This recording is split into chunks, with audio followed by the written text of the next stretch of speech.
Good morning, everyone. Welcome to day 21 of the 30-day Body, Mind, and Spirit Challenge. Again, for the next 3 days, we're going to be utilizing the Source 5 technology, and we're going to be shaking it up a little bit differently today. Today, we're going to be working on the body. So, in your mind's eye, you need to fully understand what you want your body transformation to be over the 30 days. It could be to tone up a little bit. It could be to lose a few pounds. It could be to gain muscle mass, lose fat, and or tone up, or anything in between there. So again, utilizing the Source 5 technology, we will just select one of the predetermined arrays which we know work. The arrays have all been tested by the MDM team, and they all work at light speed. With that said, have your glass of water ready. And again, folks, it doesn't matter the quantity of water. You could have a glass of water or a jug of water or a 5-gallon Poland Spring bottle of water. The volume of water that we're programming doesn't matter. The only thing that's important is where you put your attention. The intention will follow, or the manifestation in case of the Source 5 technology. Again, crystal clear clarity in your head, what you want. We're working on the body today. Here we go. 3, 2, 1, entering the Source 5. Everyone always, as humans, we always overcomplicate everything in life. And, the beauty of the Source 5 technology is it takes all the work out of everything, and it does it all at light speed and delivers it in a perfect manifestation every time. And again, your manifestation is shielding from doubt and worry because of the way the technology works. Day 21, folks. Thank you.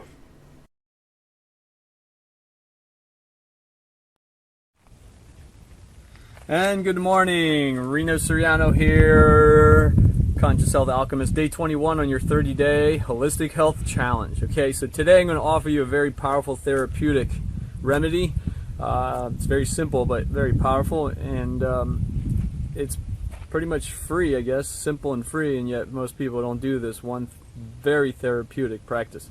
And I would recommend doing it at least once a week, but what is it called? It's called engaging in therapeutic baths. Okay, so basically you fill up your bathtub and you input certain compounds that are going to help to kind of balance you, ground you, but also nourish you. And so one of the secrets is you can actually nourish your body without, actually one of the best ways to nourish the body is actually doesn't include food.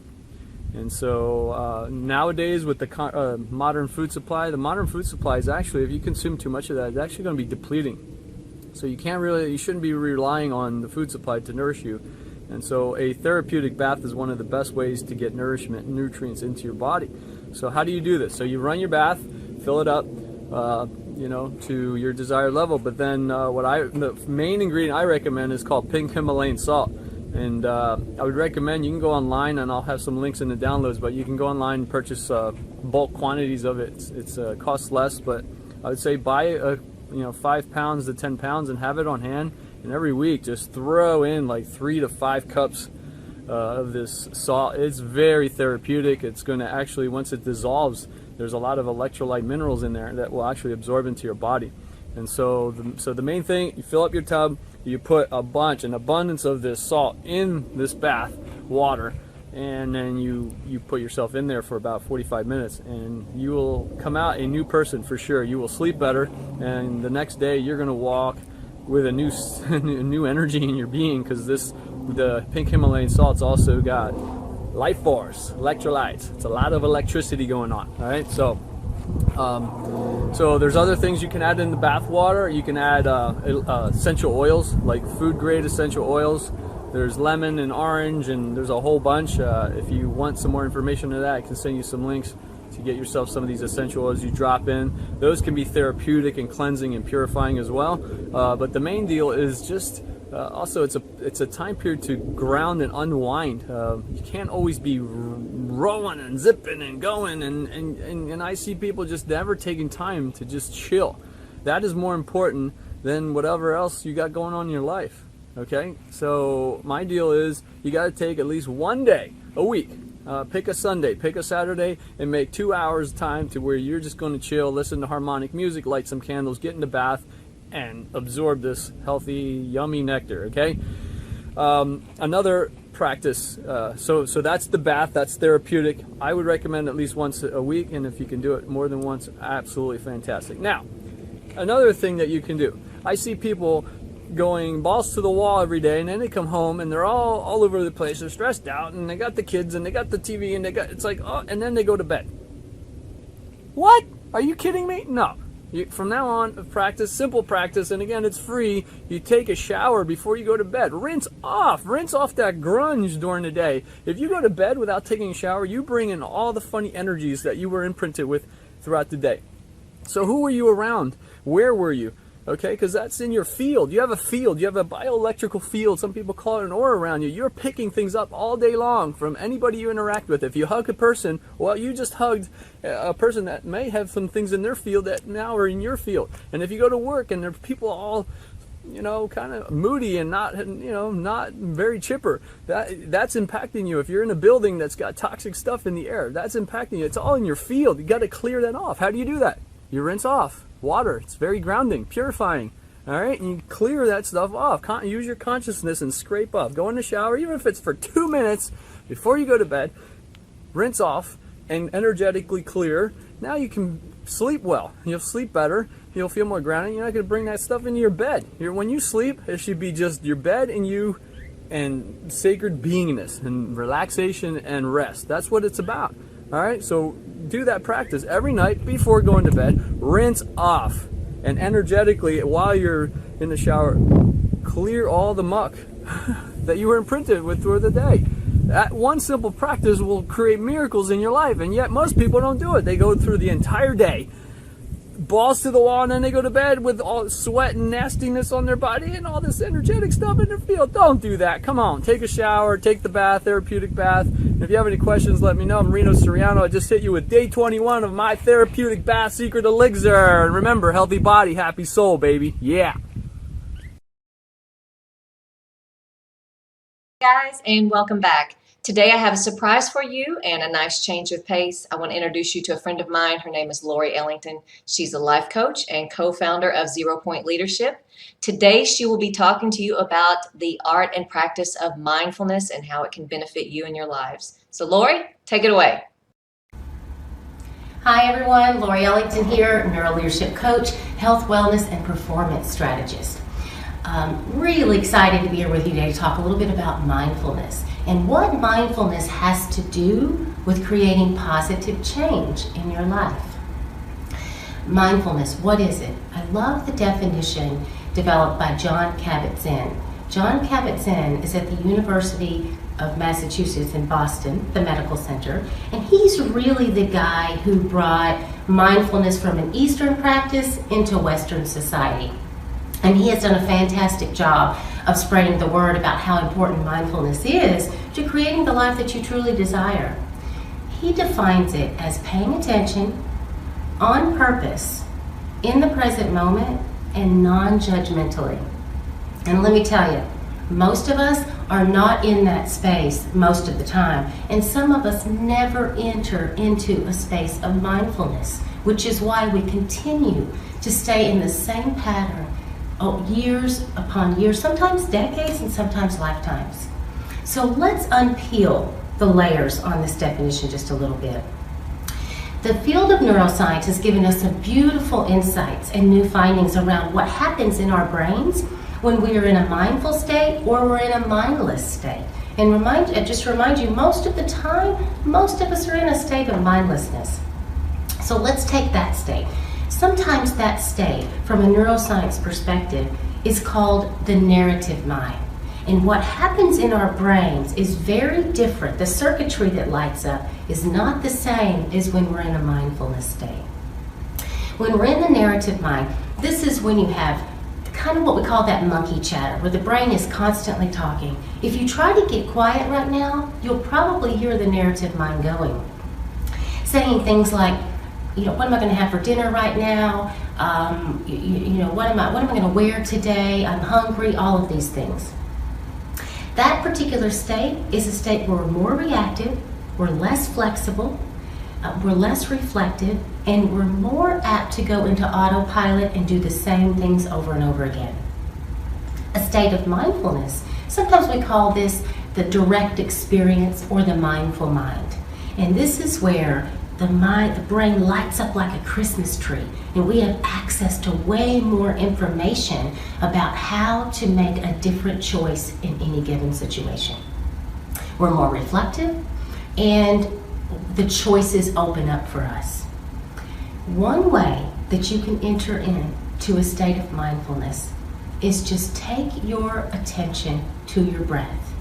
You can do this by focusing on the breath in the nostrils, or you can do this by focusing on the rising and the fall of the breath in the chest. So focus on the nostrils, you focus on the sensations, maybe the temperature of the breath, what it feels like going in and out the nose. If you focus on the chest, you focus on the breath, what it feels like when you inhale and what it feels like when you exhale. If you will practice doing that throughout the day, you will notice a substantial difference in your ability to be present and make different choices in any given opportunity. If you want to learn more about mindfulness, feel free to reach out to me at Laurie, L-A-U-R-I-E, at zeropointleadership.com. You can also visit our website at www.zeropointleadership.com. Thank you. Hi guys, and we're back. Day 21, Body, Mind, Spirit Challenge. My name is Jim Standish, and I am one of your co-hosts. So last couple days, we've been working with the I Ching and the 64 hexagrams, and we gave you the opportunity to go to a website. I gave you a little handout so you can practice throwing some coins and building the hexagrams with the lower trigram, upper trigram. I explained about the changing lines. And if you do get a contemplation that is changing, I certainly recommend that you read both contemplations, and in the instructions there are very detailed instructions on how to take this to the next level, to read about each line, to read about the changing lines and what that specifically means. So again, like the Destiny card system, I'm sharing the tool with you so that you can use the tool, and if it really resonates with you and you want to learn more about it, it certainly is extremely in-depth, and there's a lot of places you can go with that, and the same with the I Ching. The I Ching's been around for thousands of years, and a lot of people use it specifically as a divination tool. That's kind of not where I'm at. I'm just not into the whole fortune-telling part of things. And that's just me. I would much rather work on creating my own future and my own destiny, and then going back and looking. Like the Destiny card system, where you get into like the 52-day periods and how you can do some forecasting, if you will. I would much rather, for me personally, I would much rather have the experience and then go back and then look it up and go, oh yeah, of course, right? I don't know. That's just me. I don't want to be dictated. I don't want to be tainting my thoughts. I like to keep my thoughts moving forward in a forward direction. I don't want them to be tainted. That's that. Moving on. We are going to get into meditation, and I think that as we talked about a little bit before, we are in arguably some turbulent times, and I think it's important for me to share with you tools, tips, and techniques that will help make your life awesome, and also give you some calm, some clarity, and some inner peace, so that things can go on around you, things that you don't have control of anyways. And I want you to have some tools so that you can get some inner calm, some inner peace. These things are going to happen anyways. They've always happened. They'll always keep happening. It's not what happens to you, it's what you do with it. So we're going to dive into meditation a little bit. And again, this is just kind of a primer.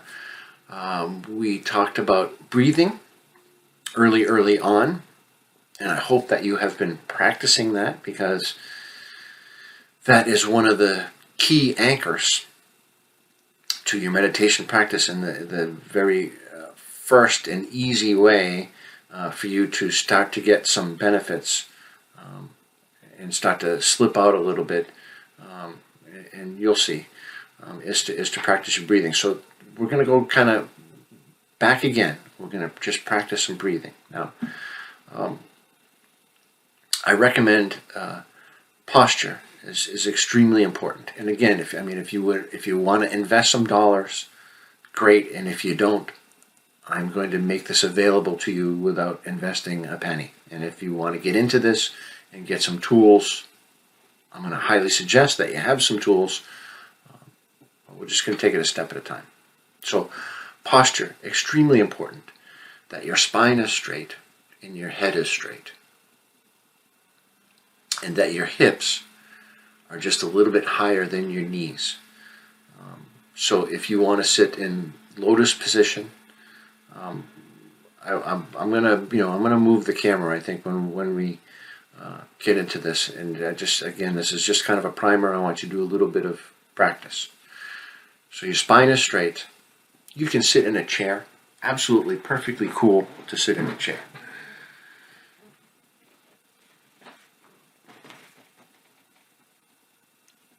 And just kind of, just relax a little bit. Hold your shoulders back. Spine straight, head straight. And I am definitely going to suggest that you close your eyes. So if I look goofy right now, I'm sorry. And I'm going to go back to practicing breathing. And I would like you to breathe in through your nose and out through your mouth, just for these exercises. Very slow, very deliberate. And we're going to do conscious breathing, in that I want you to think about your breathing.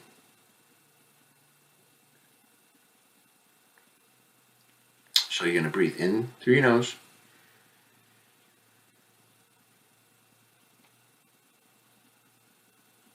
And then fill your lung cavity up all the way. We talked about this earlier, that your diaphragm, I want your diaphragm to go down. Your diaphragm is pulling your lungs, pulling them down. And then when you exhale through your mouth. And you're going to take your diaphragm and push all the air out. And what I want you to practice, we've been practicing this already, I want you to practice it some more, is completely filling your lungs and completely emptying your lungs. So nice comfortable position. You can sit in a chair. I'm sitting in my office chair. My hips are a little bit higher than my knees. I'm letting my legs kind of fall off the chair a little bit. Nice straight spine. And practice conscious breathing. In through your nose. Filling your lungs all the way. And I mean all the way. I want you to think about this. And then when you exhale, out through your mouth. And exhale all the way. I want you to push. Take that diaphragm and push every last speck of oxygen out of your lungs. Okay? And just practice this. So day 21, we're back to breathing. Now, the most common complaint, I guess, if you want to call it a complaint, the thing that people usually struggle the most with in meditating is your mind, and trying to stop the chatter in the mind. And in the handout today, down below there's a handout, and all it is a link, and it's a link about breathing and how simple it is to meditate. Now, they talk about monkey mind. Monkey mind is the mind is constantly going, right? Our mind is the culmination of millions of years of evolution. Why do we want to stop it? We don't. What we're going to learn to do is to occupy your mind. Give your mind something to think about. And we're going to do it in such a way that it's going to become unconscious ability for your mind. And we're going to use some tools. And we're going to use some tools to keep the mind busy so that it'll be off in the background, and it won't be interrupting you, because you're going to give it so much to think about that you're not going to have to worry about that stuff drifting in, because you're going to be concentrating in the back of your mind. So the very beginning of that is to concentrate on your breathing, conscious breathing. And I know we talked about this before, and we're going to work on this. And there's a reason why I'm going the way I'm going with this. It's practice. Practice conscious breathing. Sit, relax. Lungs all the way out, all the way up, all the way in, and then all the way out. That's your homework. We'll see you on day 22.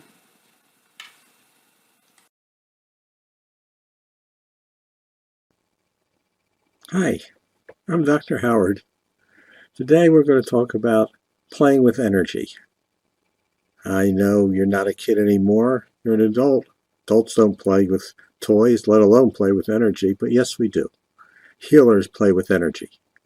They may not think of it as playing, but they're having fun. They're enjoying themselves helping people, and they do it with energy. First, so you say you've never played with energy before? Or you have, and what do you do with it? Well, let's see what we can do about feeling it first. If you put your hands up like this, here's just a way to play with it. First, you have to feel it. Sort of feel your palms of your hands getting warm, or feel a pressure. Everybody feels it slightly differently. But feel a pressure, feel warmth against your hands, and feel a ball. Sort of feel a ball.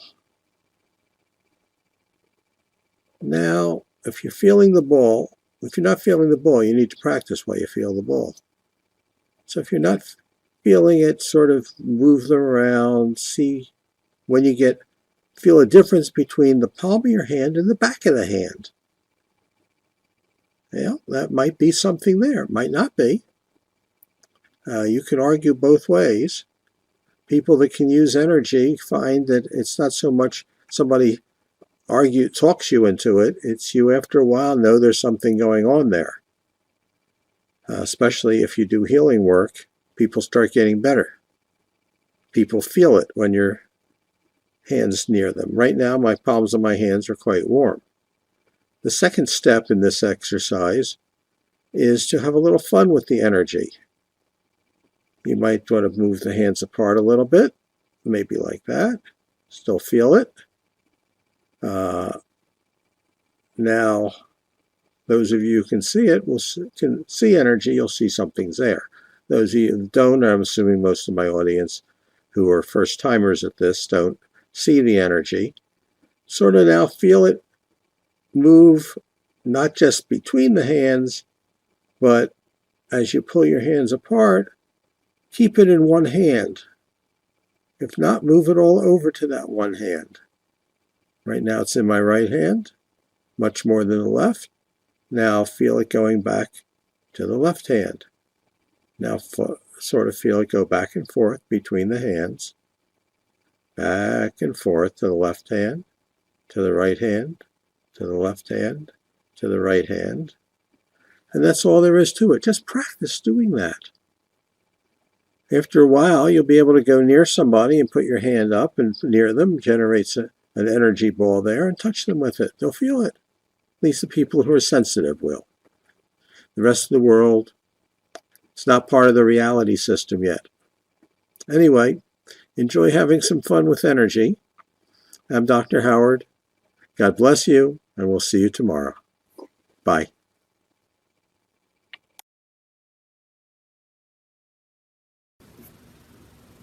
Hello, everyone. Donna Whittington here. Peace, love, joy, and bliss coaching. And I want to talk to you about Steps to fidelity. So there's about 20 steps, and this is a great thing for, folks in relationships, but also for those of you who are single. These are some of the things that you can also be practicing. And a lot of these, some of them, you can think about with others in general. But if you're not in a relationship, still pay attention, still listen. So when that situation does arise, you know exactly what to do. So step number 1, avoid monotony, schedule adventures.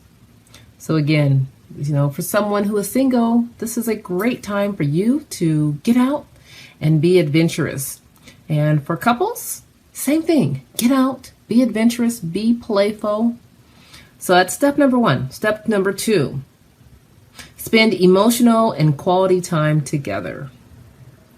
And that should be self-explanatory. Spending quality time together, not both of you on your phones or your iPads or watching TV.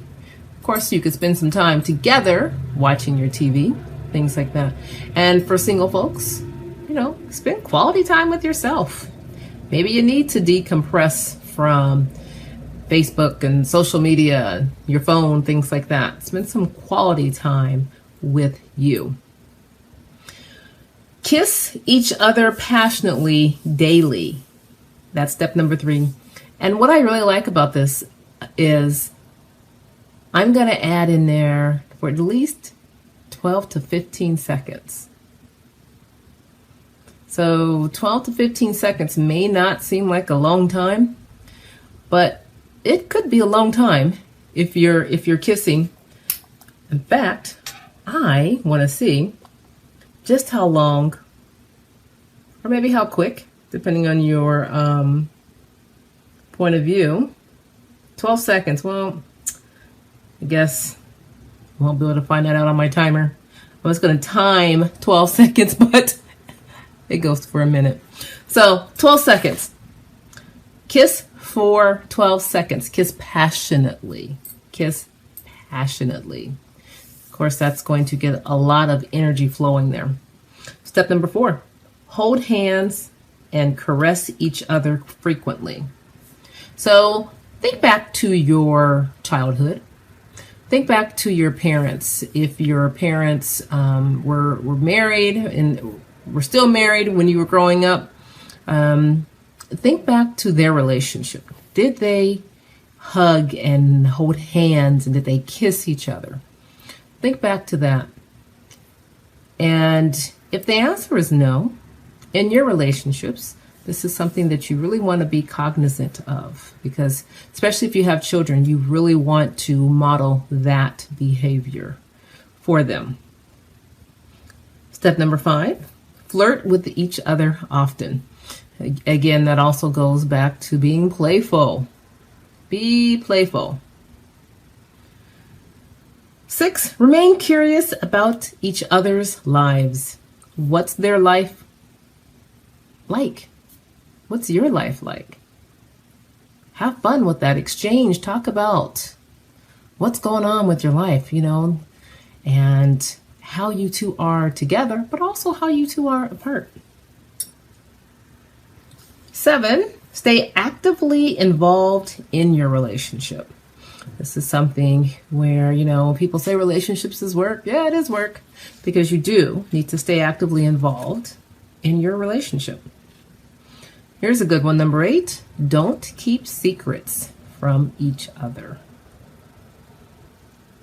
Yeah, don't keep secrets. I can think of a few. And, when it comes to money and things like that, or even the children. So don't keep secrets from each other.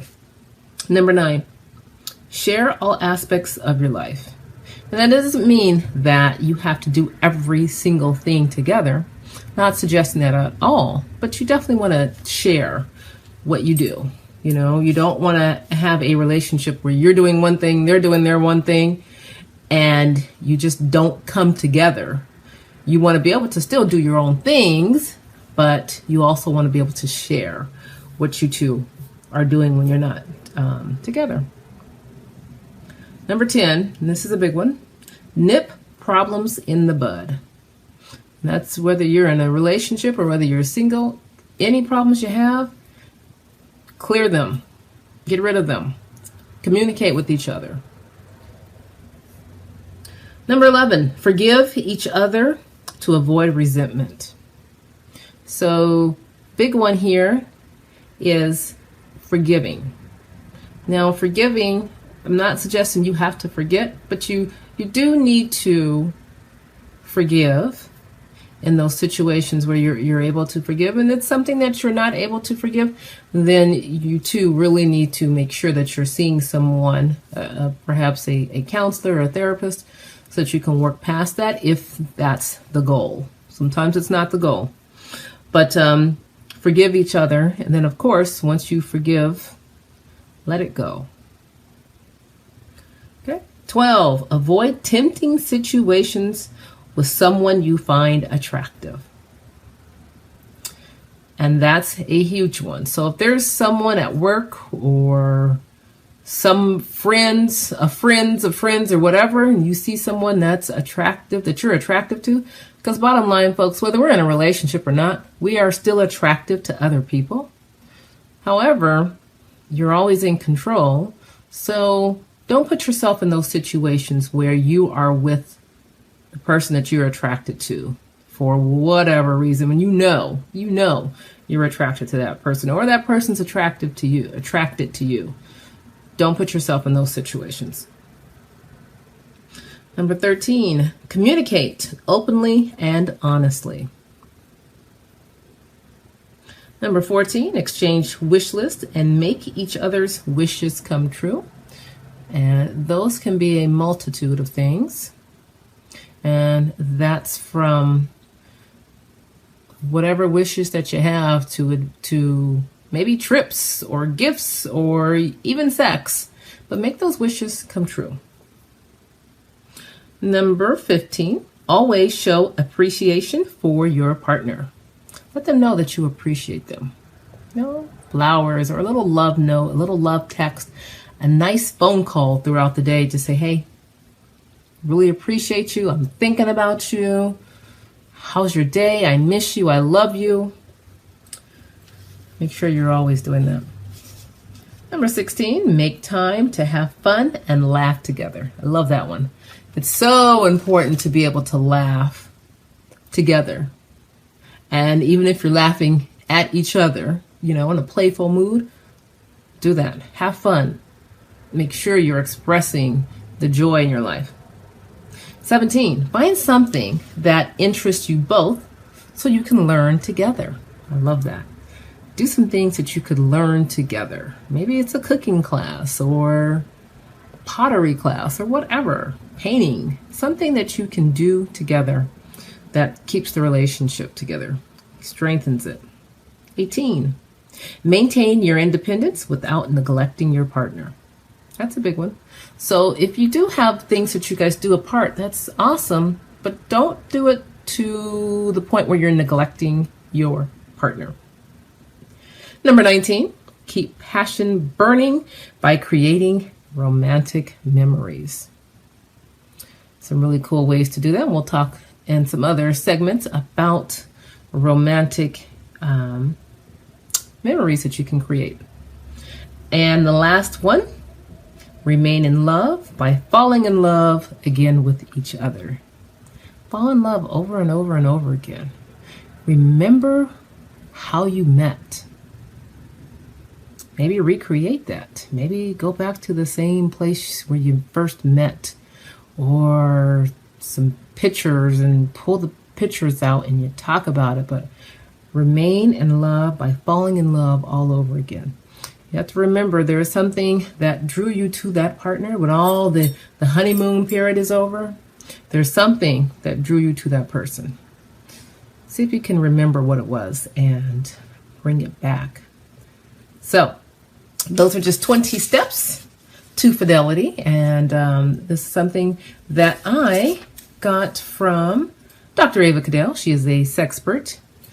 And I really liked her steps to fidelity, so I wanted to bring that in to our conversation. And so if you have any questions, you can connect with me. You can send me an email. Peace, love, and bliss coaching at gmail.com. You can also connect with me on Facebook. I have a Love Connections page in Facebook. You can shoot me a message there as well. You can also visit the website, Peace, Love, Joy, and Bliss Coaching.com. Hope you're having a wonderful day. Again, Donna Whittington. See you next time.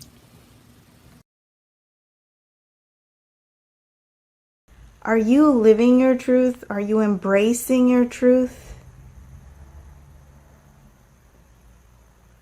Have you distracted yourself from knowing your truth by giving in to emotions and feelings like hatred, anger, rage, fury, shame, regret?